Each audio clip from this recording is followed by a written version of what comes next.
राम राम। हनुमान जी अभी अभी लंका का दहन करके सीता मैया के सामने हाथ जोड़ करके खड़े हैं। एक महापराक्रमी काम करके वो आए हैं और अब एक छोटे बालक की तरह माता के सम्मुख हाथ जोड़ करके खड़े हैं और क्या कह रहे हैं कि माँ तुम मोहि दीजय कछु चीन्हा, जैसे रघुनायक मोहि दीन्हा। सीता मैया से बोलते हैं कि माता मुझे कोई ऐसी निशानी दीजिए, कोई एक चिन्ह दीजिए जैसे रघुनाथ ने मुझे दिया था आपको दिखाने के लिए, क्योंकि अब वो वहां से जाने की आज्ञा मांग रहे हैं माता से। चूड़ामणि उतार तब दयऊ, हर्ष समेत पवन सुत लयऊ। सीता मैया ने अपना चूड़ामणि उतार करके हनुमान जी को दे दिया और हनुमान जी ने उसको हर्षपूर्वक अपने हाथों में ले लिया है।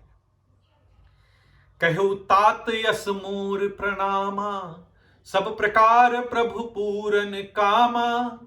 मैया जानकी अब हनुमान जी से कहती है कि हे तात, हे पुत्र, मेरा प्रणाम और निवेदन करना और इस प्रकार से कहना श्री रघुनाथ जी से मेरा संदेश कि यद्यपि आप सभी प्रकार के पूर्ण काम हैं, यानी आपको किसी भी प्रकार की कोई कामना तो है नहीं, आप इन सब चीजों से परे हैं, आप तो नारायण हैं, आप मायापति हैं, आपके अंदर कोई कामना नहीं है। तथापि दीन दयालु बिरदु संभारी, हरहु नाथ मम संकट भारी। लेकिन हे दीनों पर दया करने वाले, दीनों पर दया करना आपका विरध है और मैं तो दीन हूं, दुखी भी हूं। अतः उस विरध को याद करिए और हे नाथ मेरे इस भारी संकट को दूर करिए। सीता मैया भगवान श्री राम के लिए संदेश भिजवा रही हैं हनुमान के द्वारा।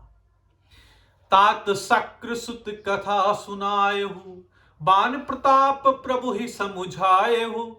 और हे तात, इंद्रपुत्र जयंत की कथा सुनाना, प्रभु को स्मरण दिलाना और उनको उनके बाण का प्रताप समझाना। शक्रसुत कथा क्या है?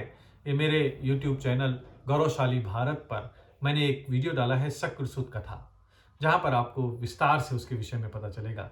तो आप वहां पर जाकर के देख सकते हैं कि जो सीता मैया यहाँ पर बोल रही है कि शक्रसुत की कथा भगवान राम को स्मरण दिलाना और उनको बताना कि उनके बाण की क्या महिमा है। मास दिवस महु नाथ न आवा, तो पुन मोहि जियत नहीं पावा। और यदि महीने भर में भगवान नहीं आए, नाथ स्वामी श्री रामचंद्र जी यहां पर नहीं आए, तो फिर वो मुझे जीते हुए नहीं पाएंगे, अर्थात मैं उन्हें जीवित नहीं मिलूंगी 1 महीने के उपरांत यदि वो आते हैं। तो समय सीमा मैया ने निर्धारित कर दी है। कहु कपि दे कही विधि राखूं प्राणा, तुम्हु तात कहत अब जाना।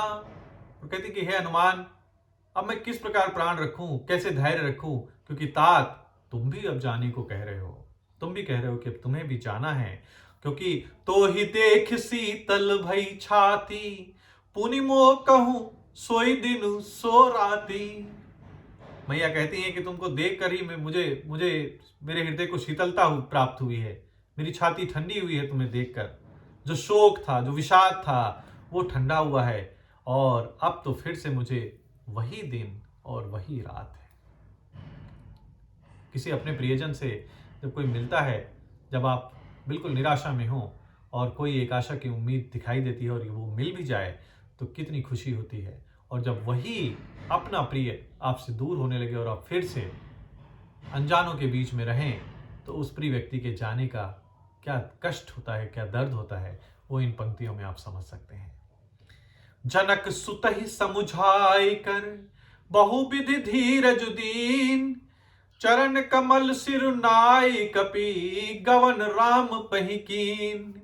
और फिर हनुमान जी जानकी मैया को समझाते हैं, बहुत प्रकार से माता को धीरज देते हैं और उनके चरण कमलों में सिर नवाकर श्री राम जी के पास वो प्रस्थान कर जाते हैं। यहां पर सुंदरकांड का दोहा 27 समाप्त होता है।